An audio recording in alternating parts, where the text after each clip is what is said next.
Okay, so I just wanted to show you how to do print then cut on a Cricut using I'm going to use my digital file, but you could do this with any files. So the first thing you do is just start your Cricut program, which I have done here, Cricut Design Space, the latest version. And you click on this hamburger menu in the upper left-hand corner and just go to Canvas. And then you're going to be taken to a blank canvas here where you can add your things that you want to print or cut. And I just go to the upload here. And then I want to upload an image. So I click on upload image and I find my file. My file is right here. So I'm just going on my desktop. So I'm just going to drag that into there. And there's my file. I want to hit complex. If you hit these other two, you're not going to get as many colors and your image won't be as good. If it's just black and white, you can do, these ones, but I always do complex and continue.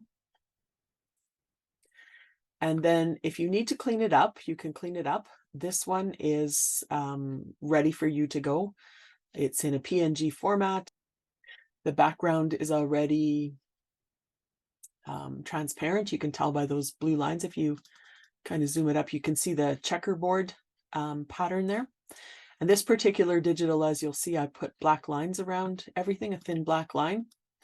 And that just makes it easier for the Cricut to do a smooth cut. And then I would apply and continue.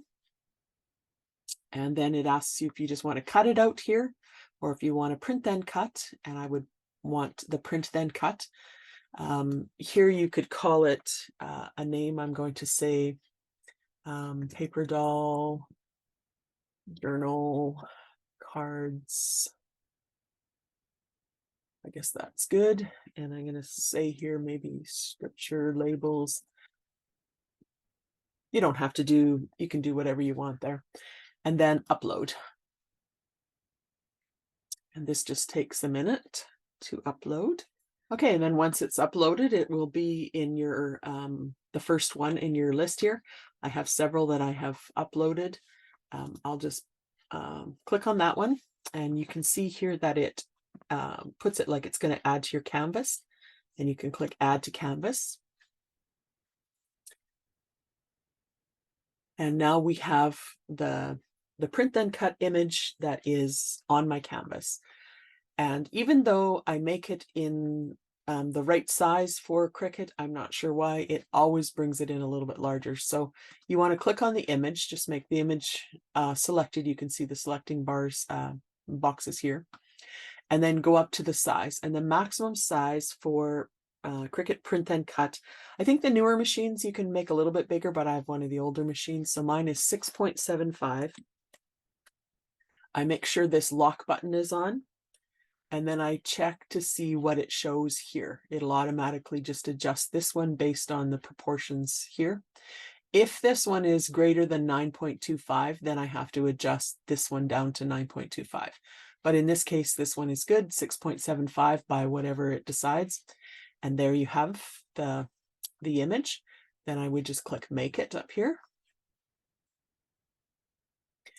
And then I click continue.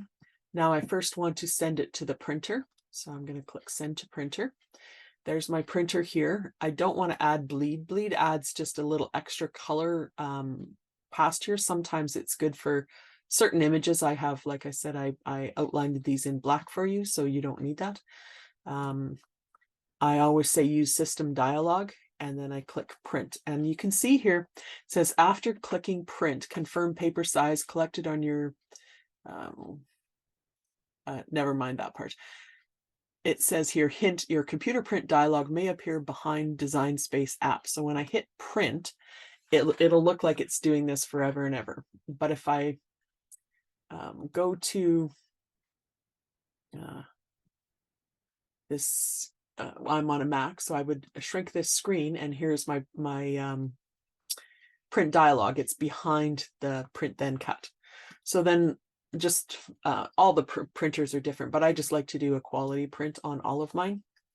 And then I'll just hit print. So here's my page that was printed on my printer, and I just put it onto my Cricut mat. I want to line it up with the upper right corner of the sheet in the upper left-hand corner of the Cricut. It's important, the placement is important, because if you twist it around, it'll cut this image, you know, over here or something. So you want to do it like that. And then I'm just going to insert it into my Cricut.